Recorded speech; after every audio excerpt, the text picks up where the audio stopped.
हनुमान जी हिमालय की एक गुफा में तपस्या कर रहे थे। उन्होंने युगों से इस गुफा का रुख नहीं किया था, लेकिन कुछ दिनों से उन्हें वहां एक अजीब ऊर्जा महसूस हो रही थी। जब उन्होंने अपनी साधना की शक्ति से उस ऊर्जा का स्रोत जानना चाहा, तो उन्हें एक परिचित आवाज सुनाई दी। ये आवाज किसी और की नहीं, बल्कि कुंभकर्ण की थी। हनुमान जी को हैरानी हुई कि कुंभकर्ण की आत्मा उन्हें कैसे पुकार सकती है। लेकिन उस आवाज में ऐसा दर्द और असहायता थी कि हनुमान जी ने अपने योग बल से कुंभकर्ण की आत्मा को आमंत्रित किया।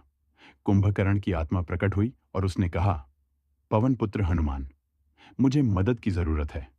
किसी ने मुझे इस संसार में वापस बुलाया है और मेरे पास ज्यादा समय नहीं है। हनुमान जी ने पूछा, कुंभकर्ण, तुम्हारी आत्मा को कौन वापस बुला सकता है?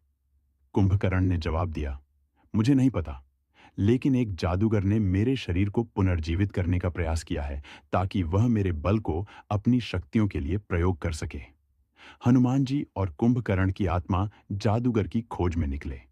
एक रात के अंधेरे में, एक खंडहर में, वह जादूगर अनुष्ठान कर रहा था। उसकी योजना थी कि कुंभकर्ण की आत्मा को पूरी तरह अपने वश में कर ले और उसे अमृता प्रदान करने के लिए प्रयोग करे। जादूगर ने जब देखा कि हनुमान और कुंभकर्ण की आत्मा एक साथ आए हैं, तो उसने अपनी माया से उन्हें अलग करने का प्रयास किया। उसने कुंभकर्ण को याद दिलाने की कोशिश की कि हनुमान और उसका एक दूसरे के दुश्मन थे। हनुमान जी ने कुंभकर्ण से कहा, तुम्हारे पास एक मौका है कि तुम इस चक्र से बाहर निकलो। तुम राम के प्रति सच्चे थे और मेरी सहायता से तुम इस माया से मुक्त हो सकते हो। कुंभकर्ण ने हनुमान जी का साथ देने का फैसला किया और दोनों ने मिलकर जादूगर का सामना करने का निर्णय किया। जादूगर ने कुंभकर्ण को नियंत्रित करने के लिए अजीब मंत्र पढ़ना शुरू कर दिया। कुंभकर्ण की आत्मा एक पल के लिए जादूगर के प्रभाव में आने लगी, लेकिन हनुमान जी ने अपनी गदा से जादूगर का ध्यान भटकाया और उसके मंत्र को रोक दिया। हनुमान जी और कुंभकर्ण ने मिलकर जादूगर की माया को भंग कर दिया।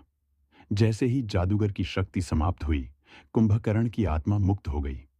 लेकिन इस बार कुंभकर्ण ने हनुमान जी से एक आखिरी इच्छा व्यक्त की। हनुमान, मुझे मोक्ष चाहिए ताकि मेरी आत्मा शांति पा सकूं। हनुमान जी ने अपने आशीर्वाद से कुंभकर्ण को मोक्ष प्रदान किया।